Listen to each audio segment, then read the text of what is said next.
The month is May, hooray, hooray, hooray. So go outside and play today because the month is May, yay! In the month of May, I listen to the sound of a Steller's jay.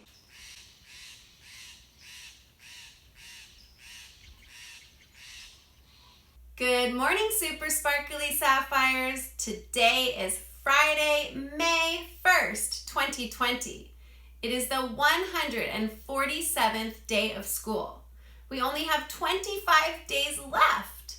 So I have made a tower of 25 Legos, one to represent each day left in school.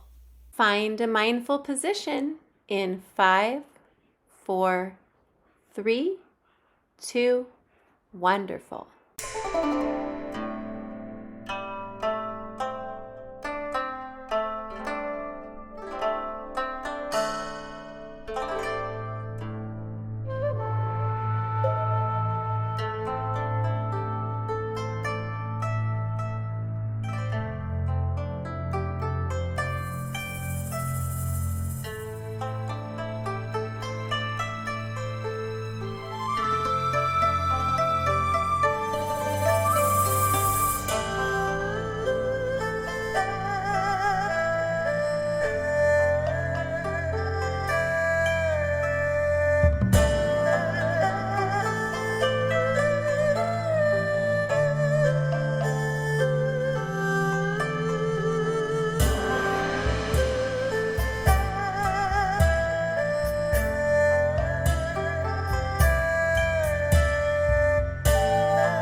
It's time for your daily pop quiz.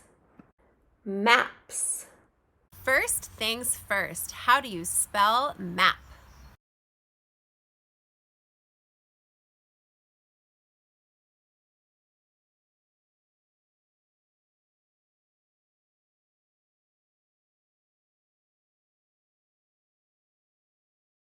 Calendars.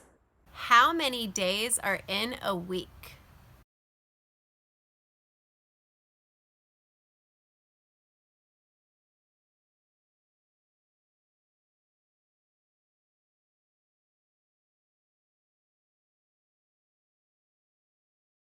Shapes.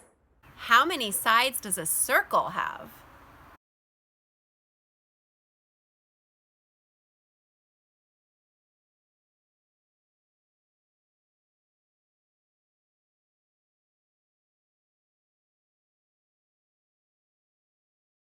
Numbers. When you're counting by twos, which number comes after 16?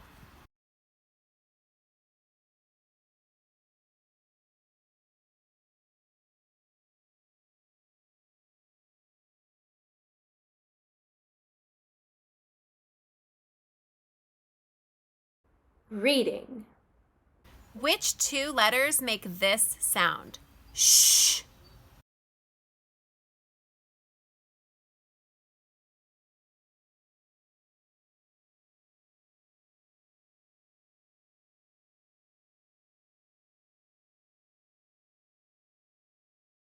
Spelling. How do you spell the?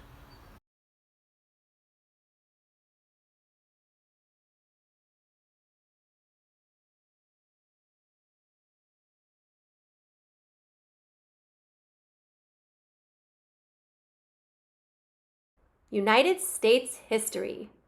Who lived in America before European settlers arrived?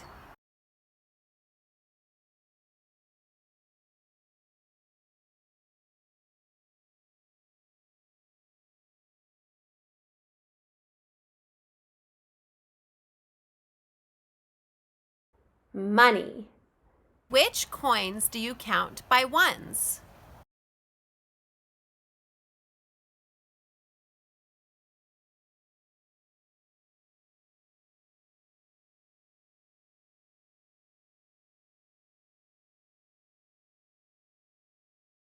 Writing. What kind of letter do you use to start a sentence?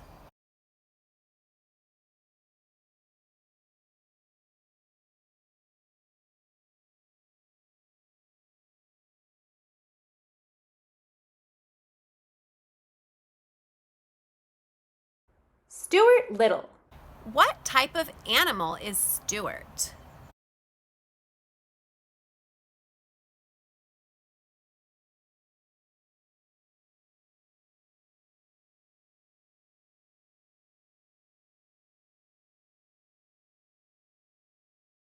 Get ready to check your answers. Number 1 is MAP. Number 2 is 7 days. Number 3 is 0 sides. Number 4 is 18. Number 5 is SH. Number 6 is THE. Number 7 is Native Americans, or you could have said Indians. Number 8 is pennies. Number 9 is an uppercase or capital letter. And number 10 is a mouse. Nice job on your quiz. Now it's time for a story. Time for Stuart Little. Chapter 10, Springtime. Snowbell the cat enjoyed nighttime more than daytime. Perhaps it was because his eyes liked the dark, but I think it was because there are always so many worthwhile things going on in New York at night. Snowbell had several friends in the neighborhood. Some of them were house cats, others were store cats. He knew a Maltese cat in the A&P, a white Persian in the apartment house next door, a tortoiseshell in the delicatessen, that's a deli where you get a sandwich, a tiger cat in the basement of the branch library, and a beautiful young Angora who had escaped from a cage in a pet shop on 3rd Avenue and had gone to live a free life of her own in the tool house of the small park near Stuart's home. One fine spring evening, Snowbell had been calling on the Angora in the park. He started home late, and it was such a lovely night, she said she would walk along with him to keep him company. When they got to Mr. Little's house, the two cats sat down at the foot of a tall vine, which ran up the side of the house past George's bedroom. This vine was useful to Snowbell because he could climb it at night and crawl into the house through George's open window. Snowbell began telling his friend about Margalo and Stuart. "Goodness," said the Angora cat, "you mean to say you live in the same house with a bird and a mouse and you don't do anything about it?" "That's the situation," replied Snowbell, "but what can I do about it? Please remember that Stuart is a member of the family and the bird is a permanent guest like myself." Here are the two cats talking. "Well," said Snowbell's friend, "all I can say is you've got more self-control than I have." "Doubtless," said Snowbell. "However, I sometimes think I've got too much self-control for my own good. I've been terribly nervous and upset lately, and I think it's because I'm always holding myself in." The cats' voices grew louder, and they talked so loudly that they never heard a slight rustling in the vine a few feet above their heads. It was a gray pigeon who had been asleep there and who had awakened at the sound of cats and begun to listen. "This sounds like an interesting conversation," said the pigeon to himself. "Maybe I'd better stay around and see if I can learn something." "Look here," he heard the Angora cat say to Snowbell, "I admit that a cat has a duty toward her own people, and that under the circumstances it would be wrong for you to eat Margalo, but I'm not a member of your family, and there is nothing to stop me from eating her, is there?" "Oh, no!" "Nothing I can think of offhand," said Snowbell. "Then here I go," said the Angora, starting up the vine. The pigeon was wide awake by this time, ready to fly away, but the voices down below continued. "Wait a minute," said Snowbell. "Don't be in such a hurry. I don't think you'd better go in there tonight." "Why not?" asked the other cat. "Well, for one thing, you're not supposed to enter our house. It's unlawful entry, and you might get into trouble." "I won't get into any trouble," said the Angora. "Please wait till tomorrow night," said Snowbell.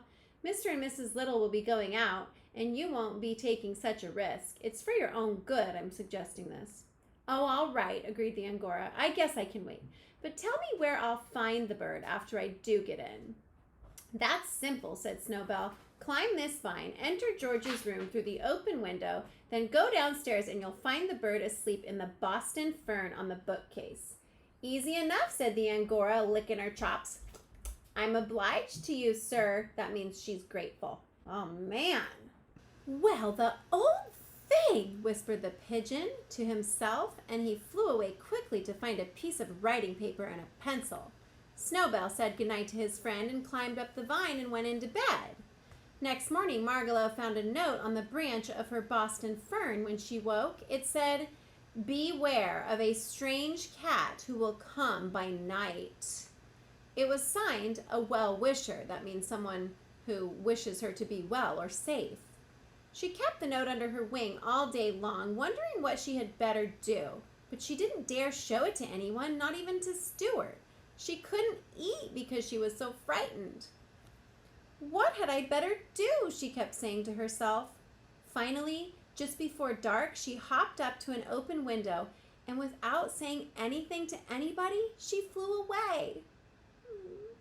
It was springtime, and she flew north just as fast as she could fly, because something inside her told her that north was the way for a bird to go when spring comes to the land. Oh my gosh, Margalo has left, and Stuart doesn't even know why or where she's gone. Oh, he's going to be so sad. For Fiction Friday today, you are going to draw a picture of our new characters. We have Snowbell's friend, the Angora cat, not a very nice cat. And we have the pigeon who overheard that the Angora cat was going to try to eat Margalo. So this is the pigeon who left the note telling Margalo to beware.